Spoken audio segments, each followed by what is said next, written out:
Sur TikTok, il est très facile de voir comment mangent et s'entraînent la plupart des fit girls.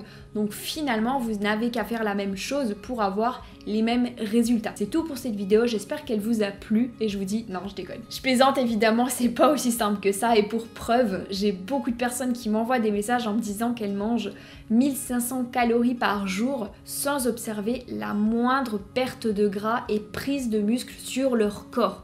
Donc comment cela se fait-il que vous n'ayez pas les mêmes résultats que ces fit girls sur les réseaux sociaux? Est-ce que cela est dû à votre génétique? C'est ce qu'on va voir aujourd'hui. Le problème avec les fit girls, en fait, c'est qu'on ne perçoit qu'une petite partie de leur vie. Alors, généralement, elles vont nous montrer leurs séances de sport, puis comment elles s'alimentent pendant une journée. Et même si ce sont certainement les deux choses les plus importantes pour comprendre comment elles ont obtenu leurs résultats physiques, il y a peut-être certains facteurs qui jouent sur la balance auxquels on ne pense pas du tout. Alors, quels sont ces éléments de leur vie dont nous ne sommes pas du tout au courant et qui peuvent tout changer ?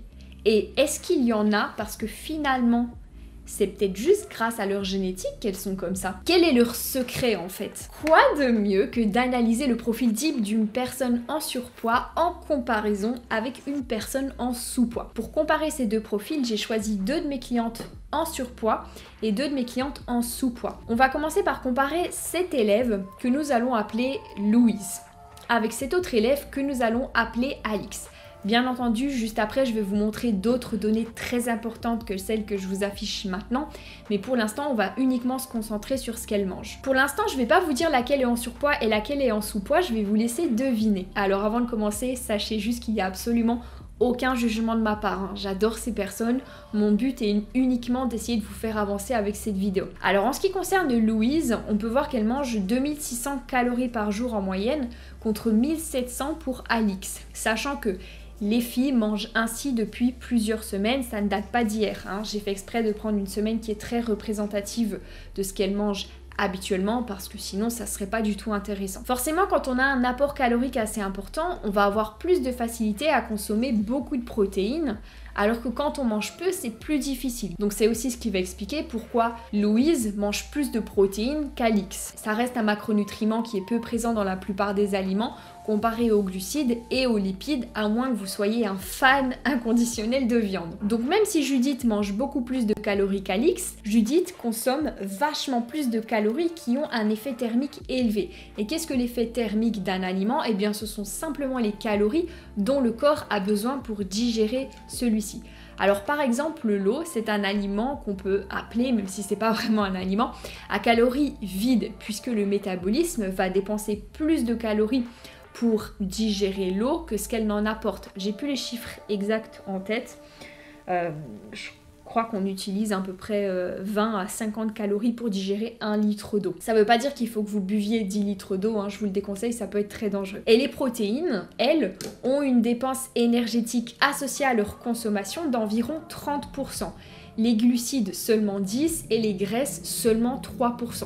Ce qui veut dire que vous aurez beaucoup plus de chances de perdre du gras si vous mangez 2000 calories, dont 1000 calories de protéines, parce que 2000 calories de protéines, ça ferait quand même vraiment beaucoup, que si vous mangiez 2000 calories, dont 200 calories de protéines. Mais dans ce cas précis, la différence de calories consommées entre ces deux personnes est tellement importante que ça expliquerait pas non plus que Judith soit la personne en sous-poids et Alix la personne en surpoids. Alors une donnée qu'on n'a pas dans mes tableaux, mais que moi j'ai et qu'on aurait également avec une fit girl lambda, c'est la qualité de son alimentation. Je vous le dis, Judith est une personne qui mange énormément, et je dis bien énormément, de fruits et de légumes.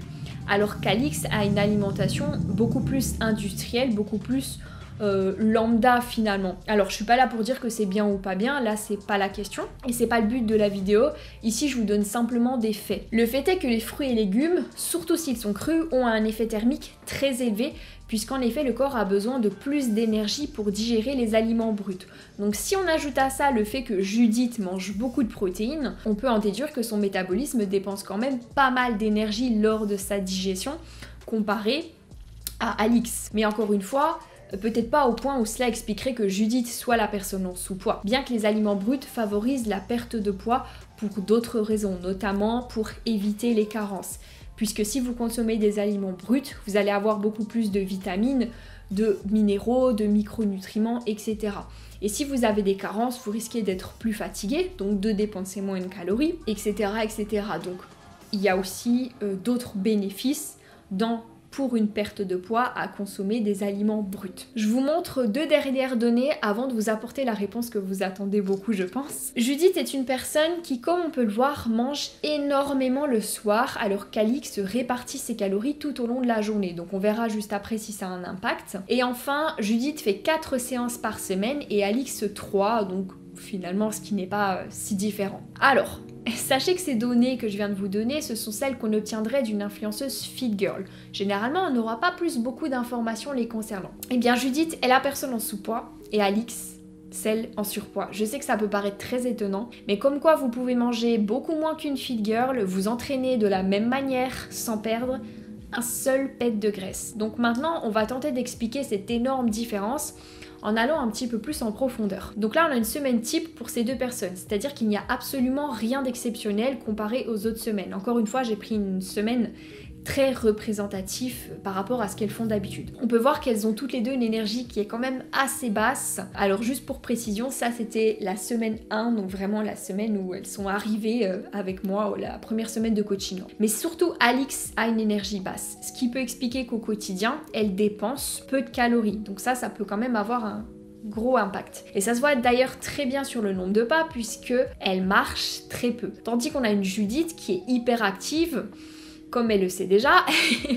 Et ça va faire une énorme différence puisqu'en moyenne pour 10 000 pas, on dépense à peu près, ça dépend des personnes, mais 350 calories. Ajoutez à ça le fait que Judith a tendance à rester énormément debout au vu de son hyperactivité, ça fait que dans sa journée, elle a une dépense qui est colossale pour son petit poids parce qu'elle fait à peine 40 kilos et ce depuis longtemps. Alors une autre donnée qu'on n'a pas dans ces tableaux mais que je vous donne maintenant, c'est que Judith fait des séances de musculation qui sont vraiment très très intenses. C'est-à-dire qu'elle va tout le temps à l'échec musculaire, alors il n'y a pas du tout de cardio, mais elle donne vraiment une énergie colossale dans ses entraînements, même si elle n'en a que 4 par semaine.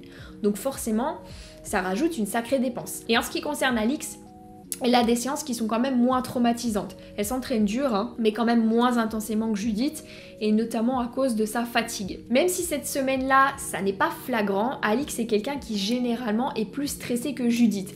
Et qui dit stress plus élevé, dit taux de cortisol plus élevé également.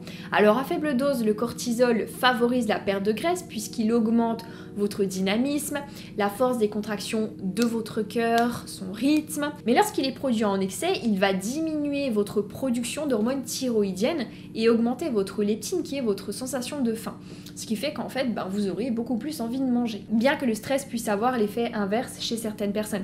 C'est-à-dire qu'il peut avoir un effet amaigrissant si lorsque vous êtes angoissé, vous avez tendance à bouger dans tous les sens, à pas avoir d'appétit, à mal dormir, etc. Ce qui est un petit peu contradictoire d'ailleurs avec le discours populaire qui est le manque de sommeil fait prendre du poids. Et bien en fait, ce qui se passe est très différent chez tout le monde. En soi, on dépense plus de calories quand on dort pas que quand on dort, ça c'est logique. Cela dit, le manque de sommeil augmente votre leptine, donc l'hormone qui stimule votre appétit.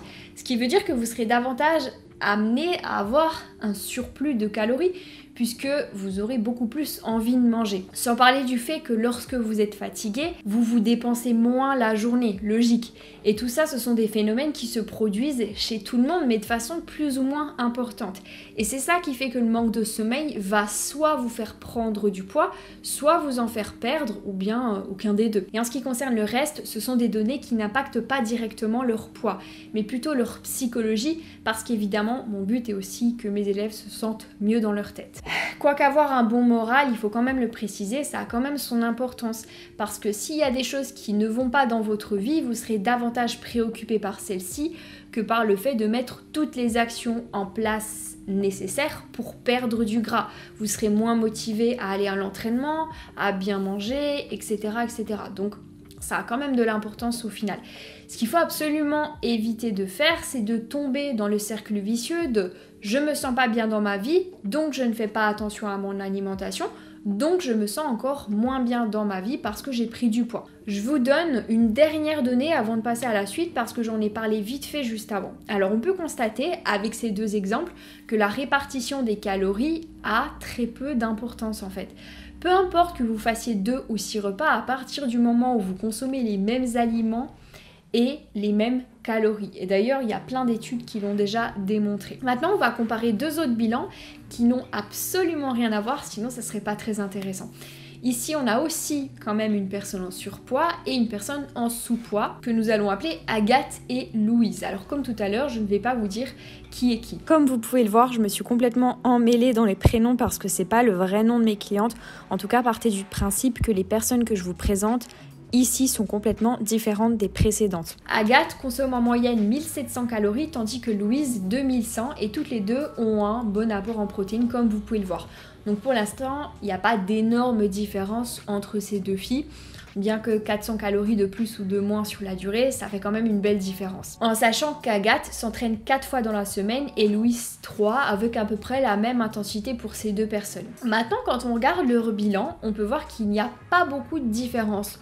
Globalement, elles ont de l'énergie, elles ne sont pas spécialement stressées. La seule différence qu'on peut observer, c'est qu'Agathe, qui est l'élève avec le faible taux de masse grasse, donc maintenant je vous le dis, marche un peu plus et mange un peu moins. Mais c'est pas non plus des différences qui sont colossales, du moins pas de là à expliquer une différence de poids aussi importante, sachant qu'elles consomment toutes les deux pas mal d'aliments bruts. Par contre, ce que vous ne savez pas qui a vraiment d'importance et qui finalement va tout changer, c'est qu'Agathe a eu une petite période d'anorexie au cours de sa vie.